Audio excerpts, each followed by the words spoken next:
Alors, bonjour et bienvenue au cours 47, Marie de Charlevoix. Vous savez, là, ce qui est formidable dans ce cours-ci, là, c'est que vous devez maîtriser plusieurs notions que nous avons vues ensemble.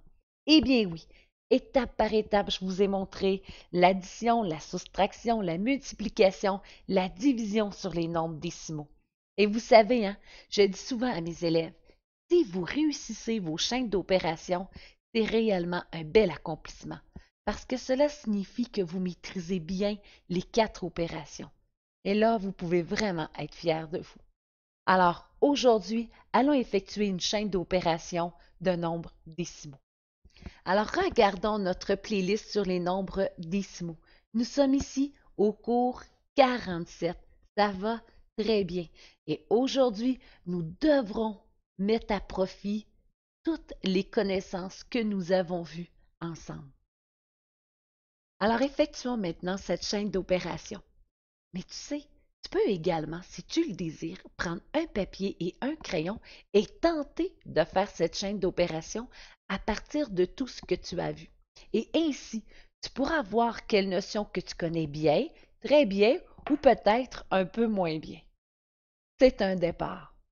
Alors, nous avons, ouvrir la parenthèse, 1 et 4 centièmes plus 3 et 4 dixièmes, multiplié par 1 et 6 dixièmes, fermez la parenthèse, divisé par moins 1 et 2 dixièmes. Alors, premier appel très très important, évidemment, c'est la priorité des opérations. Et rappelez-vous de Pendas. Pendas nous dit, dans un premier temps, nous devons effectuer les parenthèses. Par la suite, les exposants. Par la suite, la multiplication ou la division de la gauche vers la droite et l'addition ou la soustraction de la gauche vers la droite. Alors, dans notre grande parenthèse qui est ici, il y a une addition et une multiplication. Évidemment, je ferai ma multiplication en premier. Alors, 3 et 4 dixièmes multipliés par 1 et 6 dixièmes. Rappelle-toi de la multiplication de nombres décimaux.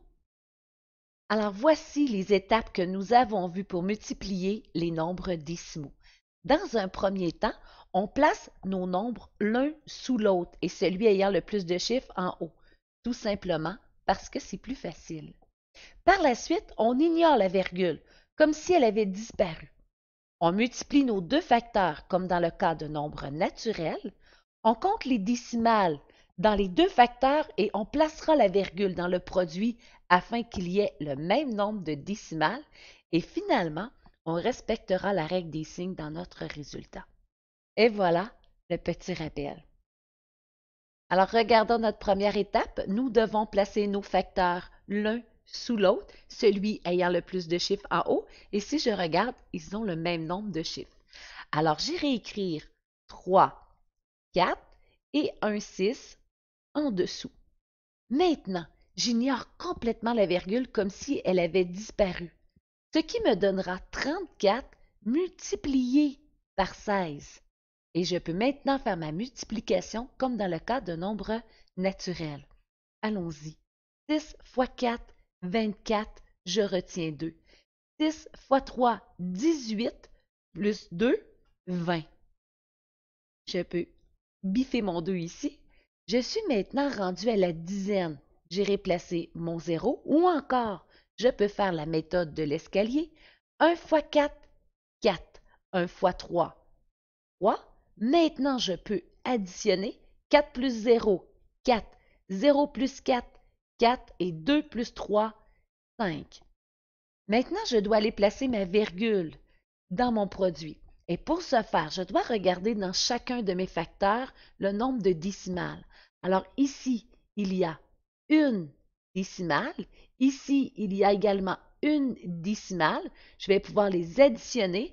Alors, dans mon produit, je devrais trouver deux décimales. 1 plus 1, 2 décimales, 1, 2, et voilà, j'obtiendrai 5 et 44 centièmes.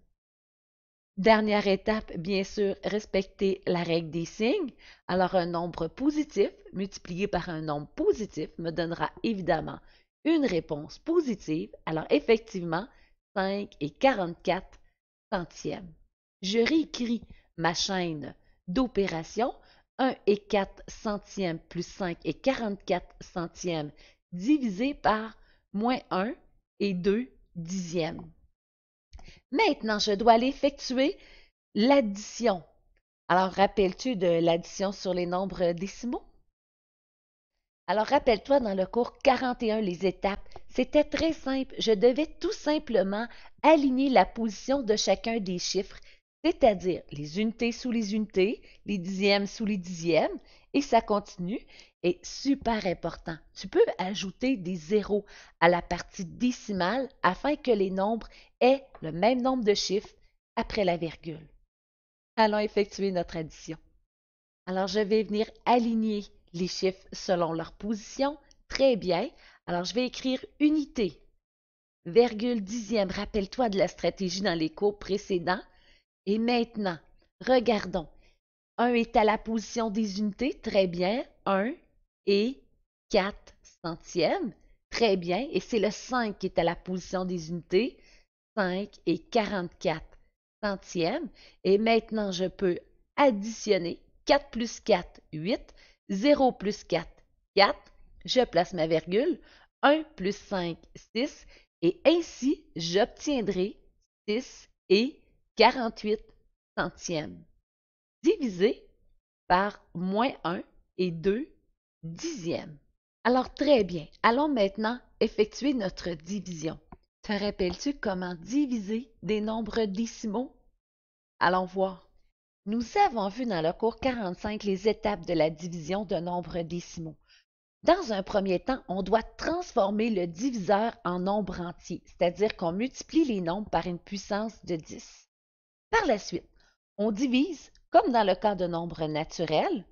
Lorsque nous arrivons à la virgule, on la reporte dans notre quotient et finalement, on respecte la règle des signes dans notre résultat. Allons effectuer notre division maintenant. Alors, ici, il y a mon diviseur et j'aimerais bien transformer mon diviseur afin qu'il devienne un nombre entier. Et pour ce faire, je vais multiplier par 10. Lorsque je multiplie par 10, je peux déplacer ma virgule de un chiffre vers la droite et j'obtiendrai ainsi moins 12. Attention, ce que je fais au diviseur, je dois le faire au dividende également. Alors, je vais multiplier également mon dividende par 10 et j'obtiendrai 64 et 8 dixièmes divisé par moins 12. Très bien. Allons-y maintenant. 64 et 8 dixièmes divisé par 12. Il y a combien de 12 dans 64? 5 fois. 5 fois 12, 60. 64 moins 64. Oh, j'arrive à ma virgule.